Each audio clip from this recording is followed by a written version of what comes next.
رب اشرح لي صدري ويسر لي أمري واحلل عقدة من لساني يفقهوا قولي.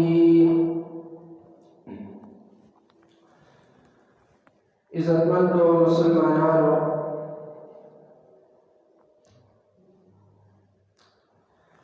نبی کریم صلی اللہ علیہ وسلم مثال د طبیب او د ډاکټر.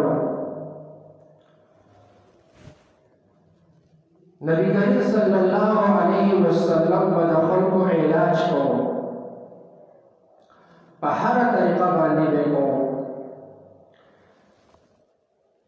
کله به نبی کریم صلی اللہ علیہ وسلم د جهنم د اور تذکره وکړه، نو صحابه کرام به انتهایی جړل او خفه کېدل بیا او یریدل به.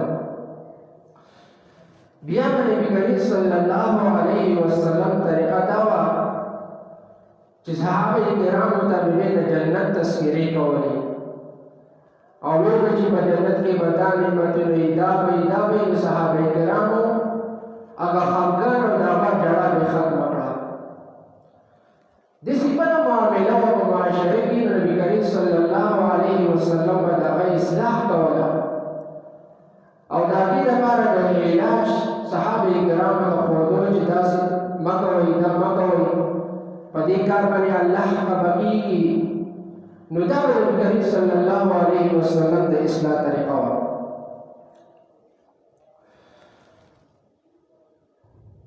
نن به زه د یو بیماری په حواله سره خبره کوم او هغه بیماری زموږ په معاشره کې انتهایی عامه ده. کله چې دا بیماری په معاشره کې عامه شي، نو بیا به انسانانو لپاره به خامخا علاج دی چې د دې بیمارۍ نه ځان محفوظ کړي. او هغه بیماري دا ده چې دا حسد په دې خلکو کې انتهایی سوا شوی دی. دا په هر ځای کې دا حسد او کینه او بغض دا د مسلمانانو په زړونو کې انتهایی سوا دی او دا د ټولو نه غټه بیماري ده. خو د دې بیمارۍ لپاره به موږ علاجونه بیا ذکر کوو، د دې نه به ځان ساتو، هغه احتیاطي تدابیر به مو اختیاروو چې د دې بیمارۍ نه موږ محفوظ شو. عزتمندو، حسد وپېژنئ چې دا حسد څه کوي.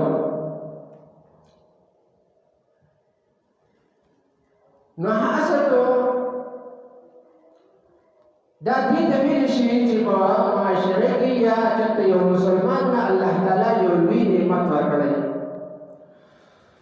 یا وله الله عزت ورکړی، شرافت یې ورکړی، عهده یې ورکړي. یو انسان ته ووایي چې ای الله دې انسان له دې راته عزت ورکړی دی او دا شرافت ورکړی دی، دا دې واخلو ما له راکړي، دې ته حسد ویلی شي. دا انتهایی عظیمه ګناه ده او عظیمه بیماري ده، د دې نه ځان محفوظ ساتل پکار دی. خو د دې په مقابله کې یو بل څیز دی، هغه جایز دی، که سړی هغه وکړي نو بالکل جایز ده. هغې لپاره څه مذمت نه دی راغلی، خو سوا د دې حسد کوونکي نه د دې مذمت ډېر زیات راغلی دی. و هغه بل څیز هغې ته غبطه ویلی کېږي، هغې ته غبطه ویلی شي په حدیثو کې. غبطه هغې ته ویلی شي چې چا له الله تعالی یو نعمت ورکړی، یو منصب یې ورکړی، شرافت یې ورکړی، عزت یې ورکړی. اوس مسلمان دا مطالبه وکړي چې ای الله دې سړي له چې دا کومه عهده ورکړله او کوم عزت دې ورکړی دی، دغه شان دې ماله راکړي، نو دا بالکل جایز دی، دا کولی شي. خو دا بله طریقه باندې ناجایز دی، دا به نه کوي. هغه دا دی چې چا له نعمت کوم انسان ته نعمت میلا شوی ده، ته د هغه نه مطالبه وکړي چې ای الله دغه منصب او دغه عهده او دا عزت د دغې نه واله ماله راکړي، نو دا ناجایز ده. خو دا بله طریقه جایز ده چې الله څنګه چې دغه ورکړي نو دغه شان ماله راکړي. خو د هغې نه د ختمېدو مطالبه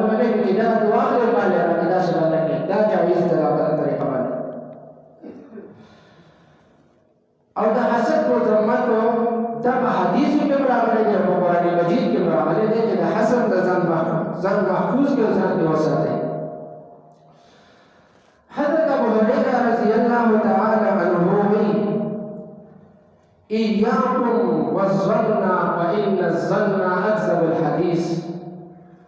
ابو هريره رضی الله تعالی عنه وی چې نبی کریم صلی الله علیه وسلم فرمایي چې خپل ځان د بدګمانۍ نه وساتئ، ځکه اکثر بدګماني چې د هغې تحقیق وشي نو هغه بیا وروسته د روح ثابتېږي.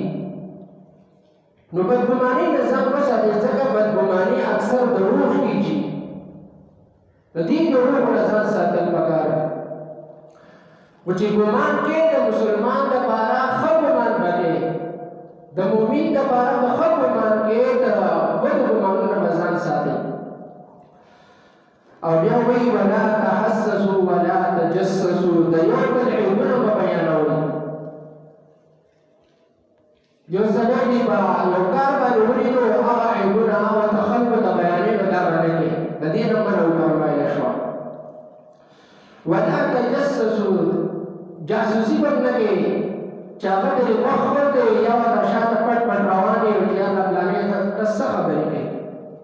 د دې نه موږ نبي کریم صلی الله علیه وسلم منع کړي. نو تجسس او جاسوسي به نه کوي.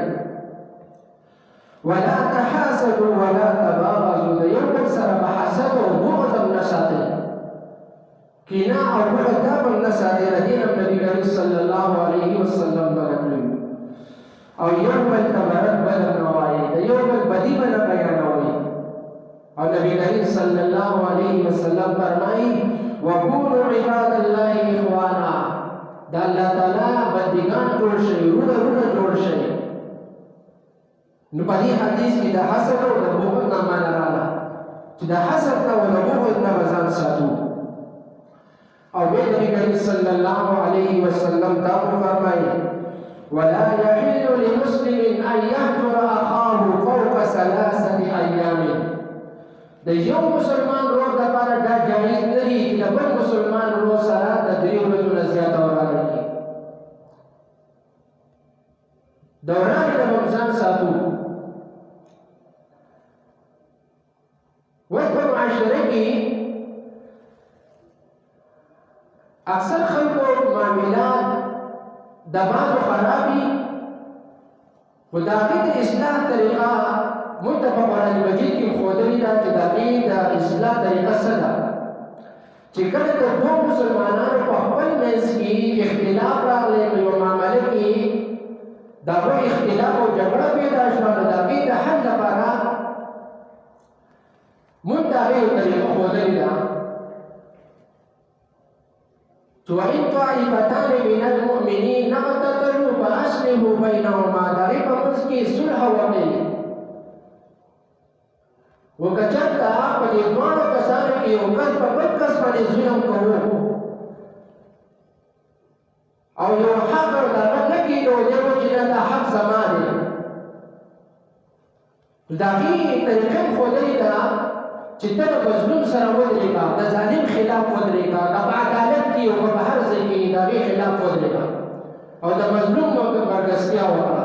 ځکه چې دا بل مسلمان ورور دا ظالم دی، دا حق د ده نه دی، خو دی وایي چې دا حق زما دی. نو بیا به د ظالم خلاف به دغه ودرېږي، که هغه په عدالت کې کیس چلولي یا که هر معاملې هر طریقه یې هغه به اختیاروي. او نبی کریم صلی الله علیه وسلم فرمایي چې ولا يحل لمسلم ان يهجر اخاه فوق 3 ایام. د یو مسلمان ورور لپاره دا جایز نه دی چې د بل مسلمان ورور سره ورانه وکړي. نو اکثر خلک دا په معمولي خبره باندې د هغې سره اختلاف راشي، نو بس بیا د هغه سره ټول عمر هغه بیا ورانه کوي. ولې د دې عمل نه موږ نبي کریم صلی الله علیه وسلم دا منع کړي وو د مسلمان ورور سره د 3 ورځو نه زیاته ورانه نه کوي. خو زموږ په معاشره کې یو بله بیماري ده او هغه دا ده کله چې یو مسلمان ورور ته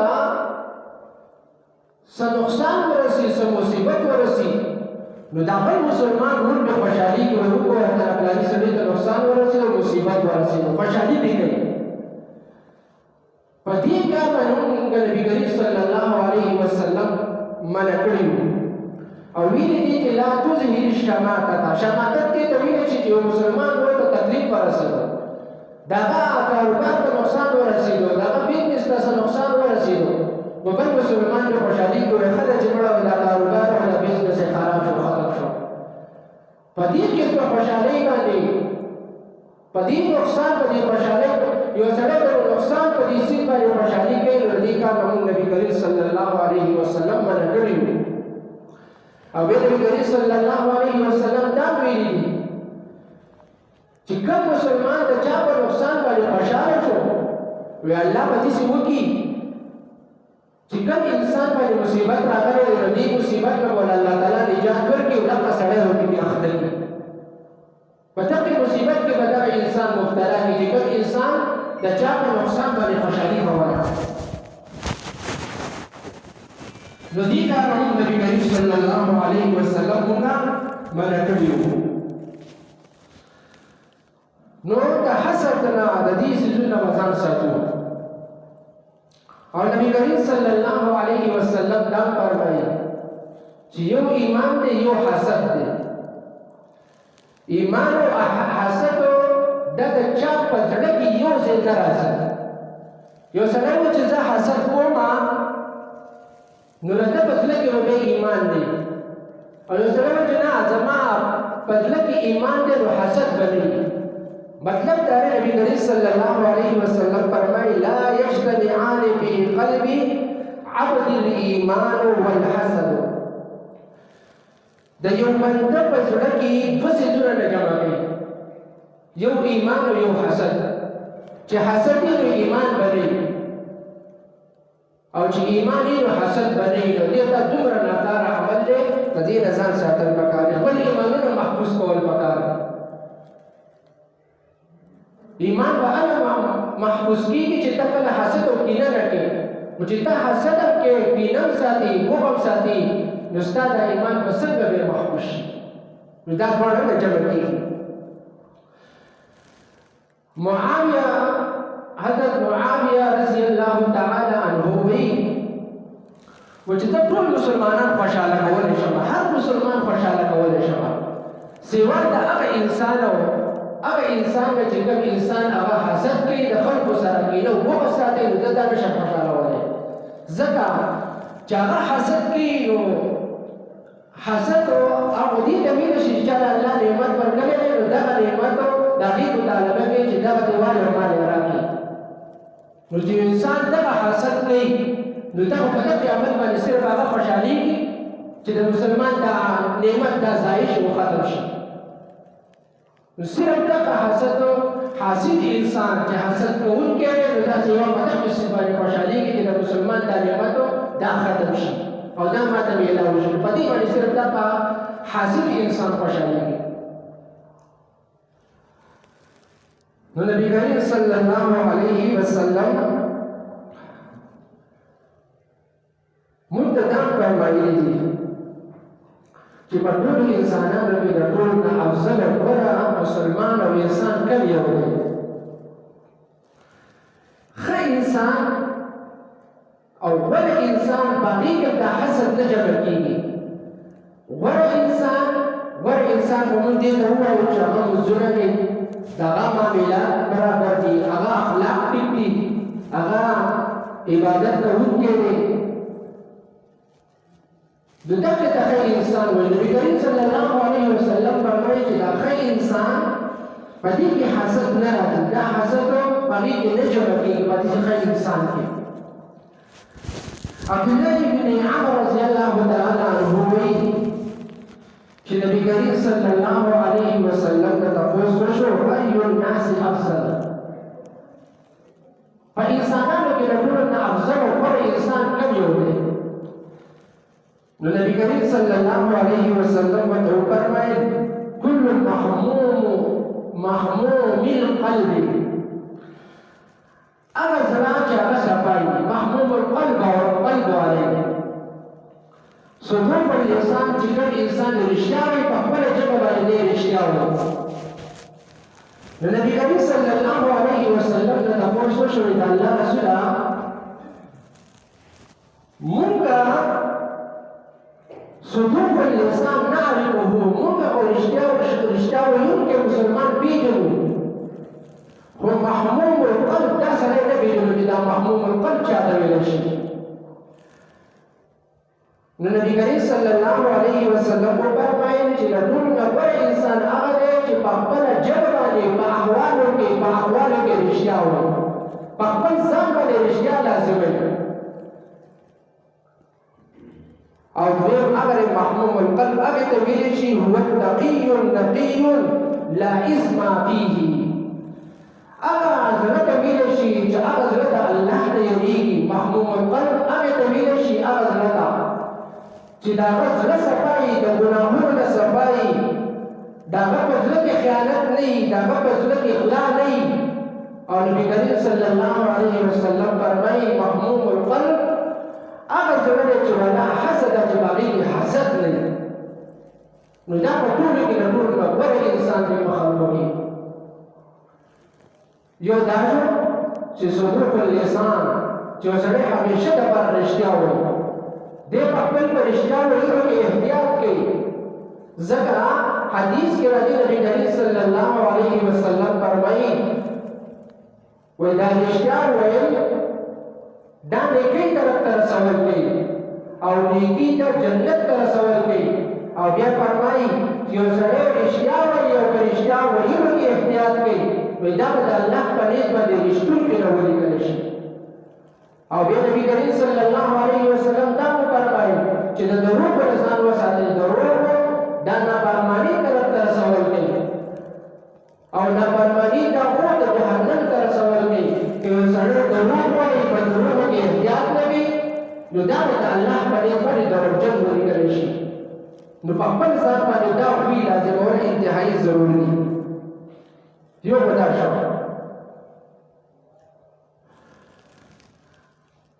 و چې کله په معاشره کې ته وایې چې دا ټول خلک دي په خیر باندې چې دې ټولو خلکو ته خیر ورسي فایده ورسي او څه نقصان به ورته رسي نو د هغې لپاره کوم عمل پکار دی چې ټول خلک دې په خوشحالۍ باندې ژوند تېروي په خیر سره ژوند تېروي نو د هغې لپاره نبي کریم صلی الله علیه وسلم دا ویلي دي لا يزال الناس بالخير ما لم يتحاسدوا وی همیشه به خلک په خوشحالۍ باندې وي او په خوشحالۍ به ژوند تېروي تر هغه وخته پورې چې کله ده کې حسد را نه شي او چې کله د باندې په معاشره کې په تا کې حسد راغی کینه راغله بغض راغله نو بیا به د هغه پیدې او هغه ثمرات هغه نه میلاوېږي نو وګوره د حسد په وجه باندې او د کینې په وجه باندې د انسان نه هغه فواید او هغه ثمرات هغه سلب کېږي هغه ختمېږي خو چې څومره په معاشره کې حسد نه وي کینه نه وي نو بیا به تاسو همیشه دپاره خوشحاله یې او په خیر باندې به ژوند تېروئ نو حسد او د کینې نه ځان ساتئ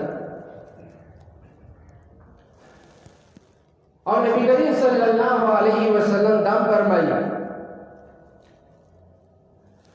وی دا حسد په دومره سیوا شي تر دې چې دا خلک به بیا په یو بل باندې ظلمونه شروع کړي ظلم ته به دا خبره ورسي او ظلم دا د ټولو نه عظیمه ګناه ده ان الشرک لظلم عظیم چې دا د شرک زیاته لویه ګناه ده نو چې ظلم حسد چې څوک کوي نو دا به ظلم ته خامخا رسي لکه څنګه نبی کریم صلی الله علیه وسلم فرمایي سيصيب امتي داء الامم وی زد دی چې زما په امت باندې به د تیر شوي امتونو د هغه بیماري به زموږ امت ته رانقل شي د مخکیني امتونو چې څومره مخکې امتونه وو د هغې خلکو هغه بیماري به زموږ امت ته رانقل شي. صحابه کرامو تپوس وکړو د الله رسوله وما داء الامم، هغه بیماري څه ده چې هغه بیماري به زموږ امت ته رانقل شي. نو نبي کریم صلی الله علیه وسلم ورته وفرمایل الاشر، چې په خلکو کې به ناشکري شي واشي. دی په خپل نعمتونو کې د الله تعالی ناشکري کوي او هغه له به یو نعمت میلاو شوي او دی به د خپل نعمت باندې شکر نه وباسي، ناشکري به کوي. دا به زما په امت کې سیوا شي دا بیماري.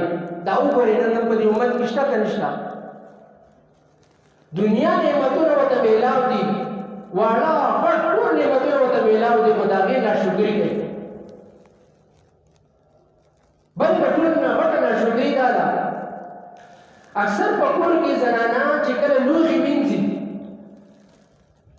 او دی په دې شوړه باندې د خپل دا ګنده لوښي صفا کوي او د هغې چې کوم شی دی یا چاول دی یا روټۍ کوم ټوټي ټوټي دي معمولي څیزونه هغه په دې اوبو کې سره د شوړې دغه په شان دي وینځي او بیا هغه ټول هغه خوراکونه هغه په دې نالو کې په سپا نالو کې بهیږي.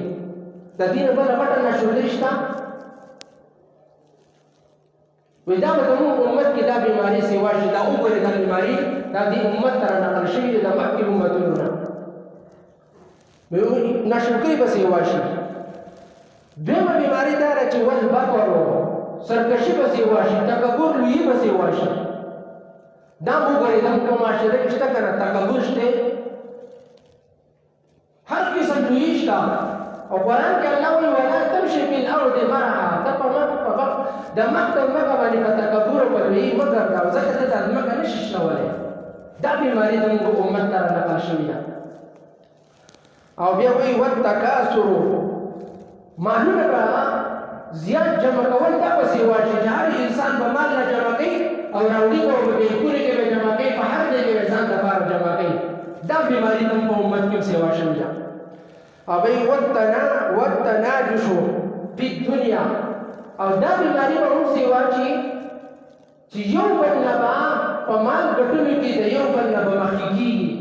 یو وایي چې لکه دې سړي وله دومره مال وګټو، راشه ځم دا مال وګټم، راشه ځم د دې نه مخکې شمه. د یو بل نه به په مال ګټلو کې، په مال جمع کولو کې به د یو بل نه مخکې والی کوي. نو دا په دې امت کې دا بیماري سیوا شوې ده. او بیا نبي کریم صلی الله علیه وسلم وفرمایل والتباغض والتحاسد، بغض او کینه دا به سیوا شي. دا به زما په امت کې موجوده وي. دا بیماري نن سبا موجوده ده. هر وخت کې په معاشره کې دا بیماري شته. او تر دې پورې چې دا بیماري دومره سیوا شوې ده چې د الله کور ته راشي او په سفرو کې وګوري نو چې د چا سره وړاندې د هغه خواته نه ودرېږي، د هغه سره کینه او بغض ساتي وایي ما د ده سره نه ودرېږم. نو دا وګورئ دا زموږ په معاشره کې شته، دا هڅه او دا کینه شته. د دې نه ځان وساتئ، ګوره په دې طرح انسان عملونه تباه کېږي. نبی کریم صلی الله علیه وسلم فرمایي ایاکم والحسد فإن الحسد یأکلون الحسنات کما تأکل النار الحطب. وایي خپل ځان ته حسد نه وساتئ، ځکه وایي دا حسد دومره ناکاره دومره لویه بیماري ده چې کله ته خپل خشاک راواخلي او هغه ته کڼ کې ورته کړي اور بل کړي. وایي چې څنګه دا اور دا ټیکې سېزي نو دا په شان د انسان دا ټول نیکۍ تباه کوي او ټولې نیکۍ الله سېزي د دې یو حسد د کینې په وجه باندې. نقصان دی پکې زموږ دپاره. په دې باندې به داسې فایده نه میلاوېږي. نو دې بغض د کینې نه ځان وساتئ. او نبی کریم صلی الله علیه وسلم فرمایي حتی یکون البغي، تر دې چې ظلم به سیوا شي. خبر به ظلم ته ورسي، بیا به خلک په یو بل باندې ظلمونه کوي. او دا د قیامت علامه ده چې ظلمونه به سیوا شي. دومره ظلم به سیوا شي لکه د غوا د لکۍ په شان چې به خلکو چاپکونه راغستي او د انسانان به بېګناه مسلمانان به پرې وهي. دا وګورئ نن سبا په دې ملک کې شته، په هر ځای کې دا ظلم شروع دی.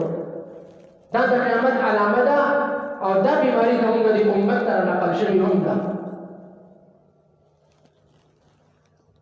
او نبی کریم صلی الله علیه وسلم مونږ ته ډېر زیات ترغیبات راکړي دي چې ځان ته حسد او د کینو نه وساتئ. بله دا ده چې دا حسد دا خو د مسلمان خصلت نه دی، دا خو د هغې صفت نه دی چې هغه د کینو او بغض وساتي، بلکې دا حسد دا د کفارو دا د هغې خصلت دی، دا د منافقینو عادت دی، دا د هغو صفت دی، دا د یهودو د نصارو د هغو صفت دی. نو څنګه مسلمان په خپل ځان کې دا صفت ورنه راباسي او په ځان کې دا لازموي؟ نو دا صفت دا حسد صفت دا بد صفت دی، خو دا د منافقینو د کفارو د عیسایانو د یهودیانو صفت دی. ځکه قرآن کې الله وایي ود کثیر من اهل الکتاب لو یردونکم من بعد ایمانکم کفارا.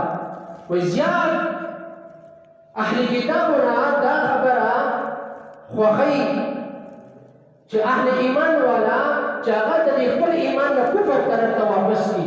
د څه په وجه؟ هغه ګوره هغه حق پېژندلی دی، قرآن هغه پېژني، پیغمبر هغه پېژني، الله پېژني، خو بیا هم کینه او بغض ساتي.